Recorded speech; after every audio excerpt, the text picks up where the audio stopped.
और supreme court ने देश भर में डिजिटल अरेस्ट और साइबर फ्रॉड के मामलों की जांच की जिम्मेदारी सीबीआई को सौंप दी है। सभी राज्यों को सीबीआई की मदद करने का निर्देश भी दिया गया है। कोर्ट ने कड़े कदम उठाने पर जोर दिया है। एक रिपोर्ट देख लेते हैं। देश में डिजिटल अरेस्ट के नाम पर बहुत सारे फ्रॉड हुए हैं। कभी दरोगा, कभी कमिश्नर, तो कभी सीबीआई, ईडी जैसी एजेंसियों के नाम पर डराकर लोगों को डिजिटल अरेस्ट करने की धमकियां दी गई हैं और उससे बचाने के नाम पर लाखों करोड़ रुपए ट्रांसफर करा लिए गए। ऐसे मामलों को लेकर अब सुप्रीम कोर्ट ने बड़ा कदम उठाया है।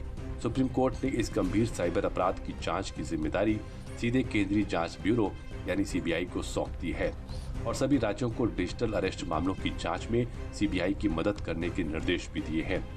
सुप्रीम कोर्ट ने कहा कि इस तरह की साइबर फ्रॉड पर तुरंत कार्रवाई की आवश्यकता है।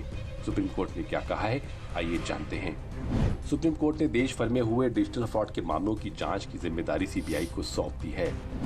सुप्रीम कोर्ट ने सीबीआई के बैंकों की भूमिका की जांच करने के लिए पूरी स्वतंत्रता दी है। सुप्रीम कोर्ट ने देश के सभी राज्यों को सीबीआई को इस जांच के लिए तुरंत मंजूरी देने के आदेश दिए। सीबीआई को यह भी छूट दी है कि अगर किसी बैंक ने गलत तरीके से अकाउंट खोलने दिए, उनका इस्तेमाल इस फ्रॉड में हुआ तो उन बैंकरों की जांच भी हो सकती है। कोर्ट ने भारतीय रिजर्व बैंक आरबीआई को पक्षकार बताते हुए नोटिस जारी किया है।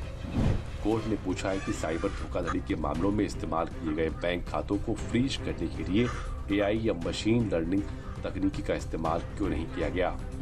सुप्रीम कोर्ट ने निर्देश दिया है कि जांच के लिए सीबीआई इंटरपोल की मदद ले सकती है।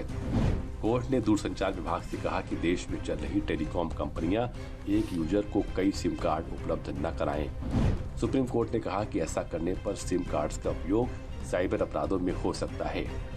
सुप्रीम कोर्ट ने 3 नवंबर को देश भर में डिजिटल अरेस्ट और साइबर ठगी के बढ़ते मामलों पर नाराजगी जताई थी। सरकार ने कोर्ट में साइबर फ्रॉड से जुड़े आंकड़े पेश कर बताया था कि देश भर में पीड़ितों से करीब 3000 करोड़ रुपए की ठगी हुई है। सुप्रीम कोर्ट का ये फैसला देश भर में बढ़ते डिजिटल फ्रॉड पर नकेल कसने की दिशा में एक बड़ा कदम माना जा रहा है।